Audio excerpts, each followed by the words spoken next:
तो शिंजो का दुश्मन कौन, सवाल बरकरार है। लेकिन इस बीच एक और ताजा वीडियो सामने आया है जिसको आपके सामने हम रख देते हैं। इस ताजा वीडियो में साफ तौर पर 2 गोलियों की आवाज सुनाई दे रही है और धुआं भी उठ रहा है।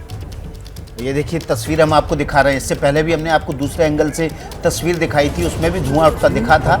लेकिन इस तस्वीर में आपको लगातार 2 गोलियां चलती हुई दिखाई दे रही। पहली गोली और उसके 3 सेकंड के भीतर ही दूसरी गोली चलाई हमलावर ने और उसके बाद यहाँ पर अफरा तफरी मच गई। पहले तो लोगों को समझ में नहीं आया कि हुआ क्या है, क्योंकि आमतौर पर गोलीबारी जापान में होती ही नहीं है, इसलिए लोगों को समझ नहीं आया। जो लोग जहाँ खड़े थे वो वहीं खड़े रह गए।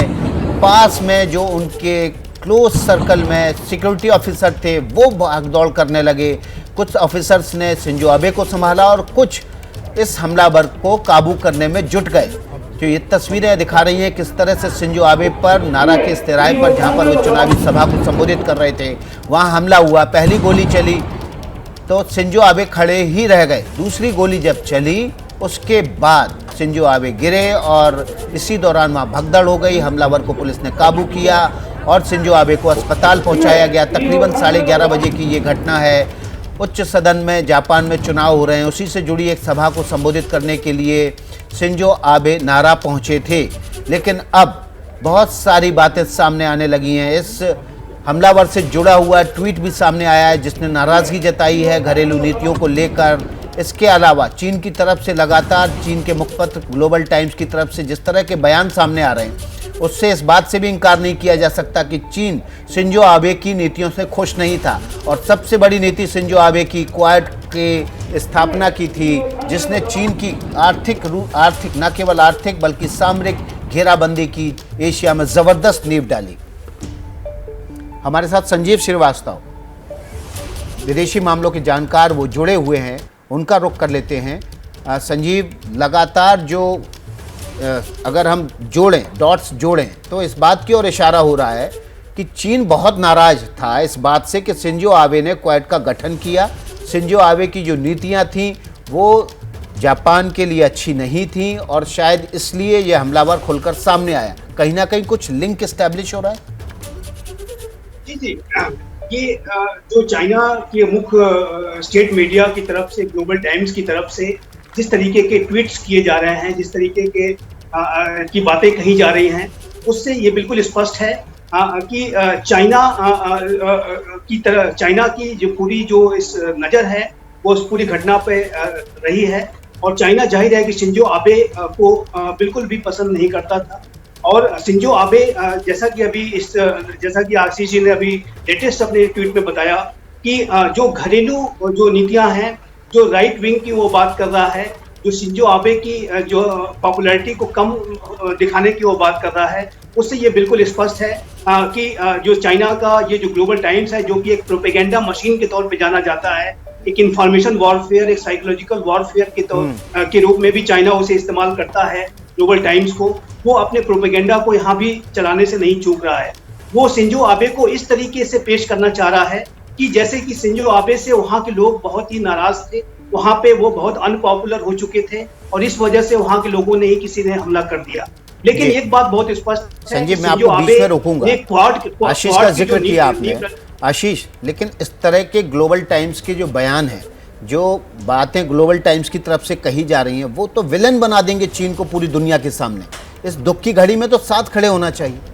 निश्चित तौर पर बिल्कुल सही कह रहे हैं विकास साहब। और पूरा जो ग्लोबल वर्ल्ड है, पूरा डिप्लोमेटिक ऑर्डर, मुझे लगता है कि इस बात को बहुत इसको अनटवर्ड लिया जाएगा और निश्चित तौर पर चीन की सभी देश भर्त्सना करेंगे कि इतना बड़ा लीडर, और आपके रीजन का, ऐसा भी नहीं कि किसी और रीजन का, आपके रीजन का इतना बड़ा लीडर, चाहे जो भी पारंपरिक आप लोगों की डिप्लोमेटिक राइवलरी रही हो, चीन की, जापान की, या चीन की अगर भारत, जापान, अमेरिका, ऑस्ट्रेलिया, इसका जो क्वाड है, इसको लेकर के आपकी राइवलरी रही हो, लेकिन इतने बड़े लीडर पर हमला हो जाता है, जान जाने की नौबत आ सकती है।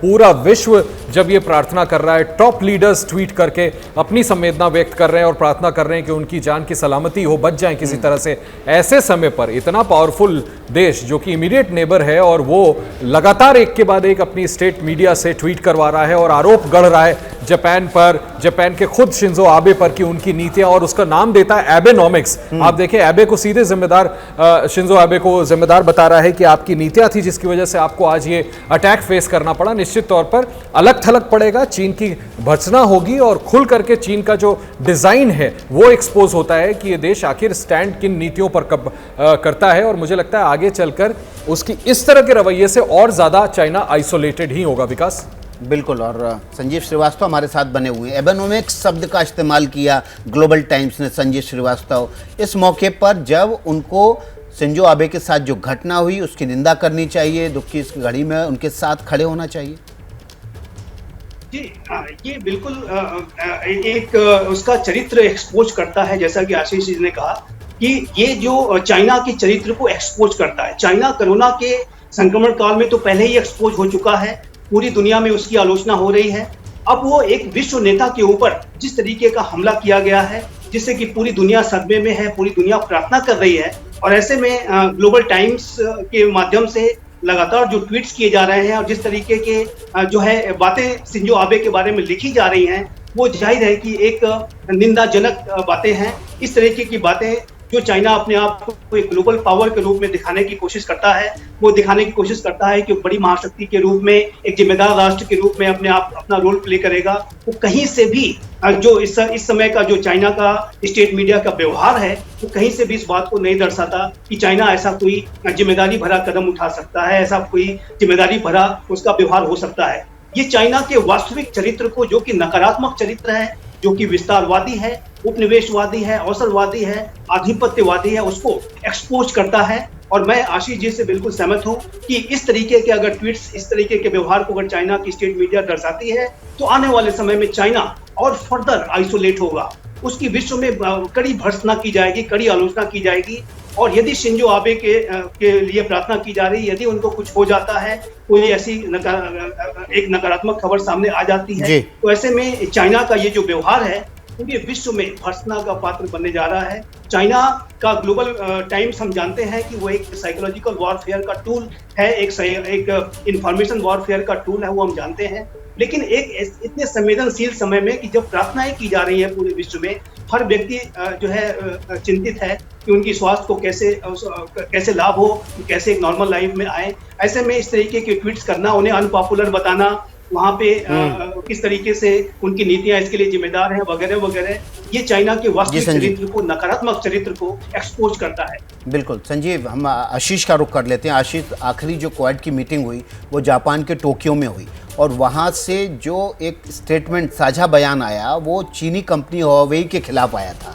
और उस बयान में ये कहा गया था कि हुआवेई कंपनी के जो कंडक्ट है वो ठीक नहीं है, वो देश विरोधी गतिविधियों में शामिल रहती है, इसलिए दुनिया के तमाम देश इन कंपनियों पर प्रतिबंध लगाएं। ये क्वाड की तरफ से पहली बार किसी कंपनी का नाम लेकर कहा गया था, और इस कंपनी में माना जाता है कि चीन सरकार का स्टेक है। क्या इस वजह से भी चीन तिलमिलाया हुआ है? देखिए कई चीज़ें हैं ना विकास, ये भी एक बहुत महत्वपूर्ण है। वही कंपनी का आप नाम ले रहे हैं जिसको लेकर के कोर्ट के जॉइंट स्टेटमेंट में बाकायदा एकदम स्टर्नली ये बिल्कुल स्पष्ट शब्दों में कहा गया था कि इनके साथ किसी तरह का ताल्लुक ना रखा जाए, लामबंदी करने की उनके खिलाफ कोशिश की गई थी। निश्चित तौर पर ये बहुत बड़ी चोट है, जबकि उसी कंपनी के माध्यम से 5G सर्विसेज को आप लाने की कोशिश करते हैं। चाइना सुपर पावर अपने आप को टेक्नोलॉजी के विभाग में दिखाने की कोशिश करता है, और उसको ये चारों देश सबसे मजबूत देश हुए ना विकास, मेरे ख्याल से क्वाड को आपने कवर भी किया था उस दौरान, अमेरिका, भारत, जापान, ऑस्ट्रेलिया, अगर ये चार देश मिलकर के आपके खिलाफ क्वाड जैसे फोरम, जिसको आप कहते हैं कि इस इलाके का नेटो है, और आपकी कंपनियों पर सीधा प्रहार किया जाए, नाम लेकर के स्टेटमेंट में कहा जाए कि इनके साथ किसी तरह का ताल्लुक नहीं रखना चाहिए क्योंकि इनके डिजाइन्स बहुत गलत हैं, तो निश्चित तौर पर चीन को ये पर्टर्ब किया होगा, चीन को ये बात नागवार गुजरी होगी। और इसीलिए जापान की एजेंसीज इस बात को एक्सप्लोर कर रही हैं, इसको असर्टेन करने की कोशिश की जा रही है कि कहीं इसके पीछे कोई अंतर्राष्ट्रीय साजिश तो नहीं, कहीं चीन का कोई हाथ तो नहीं। तो निश्चित तौर पर इन चीजों से, जिस तरह से क्वाड को फॉर्म किया गया, पहले तो शिंजो आबे की उसमें एक्टिव भूमिका रही, इंडो पैसिफिक में जिस तरह से सभी ये देश साथ आए, और इस बात को इंश्योर करने के लिए विकास आप अच्छी तरह से जानते हैं, आपने, मैं फिर दोहराऊं, आपने खुद कवर किया है कि उद्देश्य ही ये था कि एक पर्टिकुलर देश जिस तरह से अपने आप को इंपोज करने की कोशिश कर रहा है उसको न्यूट्रलाइज किया जाए, और ये असर्टेन किया जाए, ये इंश्योर किया जाए कि वो अपनी सीमा ना लांगे। निश्चित तौर पर यह बात चीन को चुभती होगी, और हो सकता है कि इस वजह से इस कॉन्स्पिरेसी में कोई इंटरनेशनल साजिश भी निकले।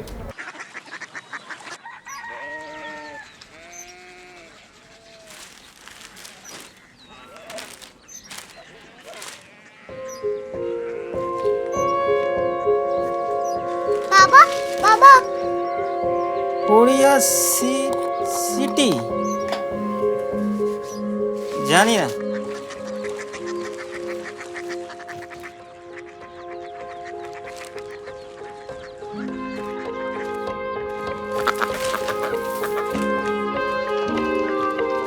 Korea city.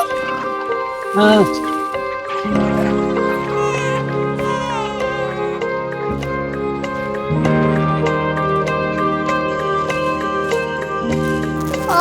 कोरिया सिटी कहाँ पे है? शहर अंग्रेजी लगे हैं।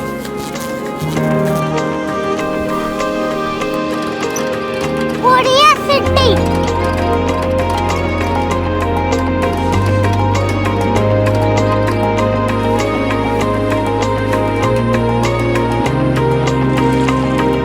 वो बहुत दूर है।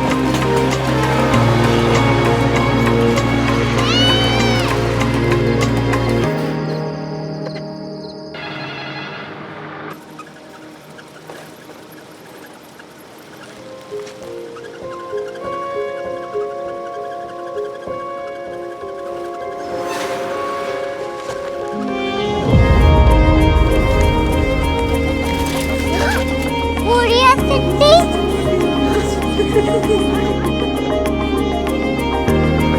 दुनिया को नहीं, कुछ लोग बड़े होते हैं। कोरिया सिटी कहाँ है? प्रोफेसर साहब को पता होगा। हो, ये छोटा वाला ग्लोब लगता है और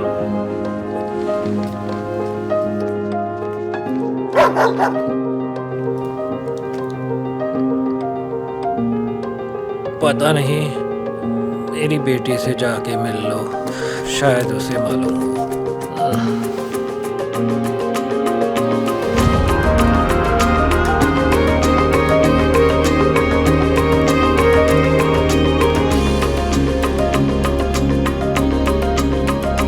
हाय,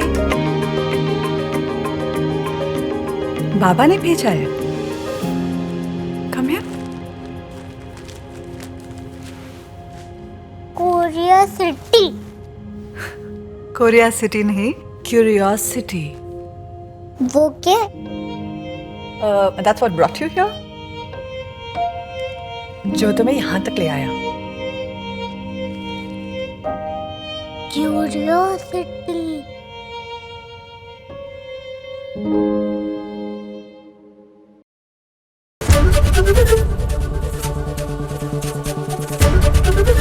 एबीपी न्यूज आपको रखे आगे।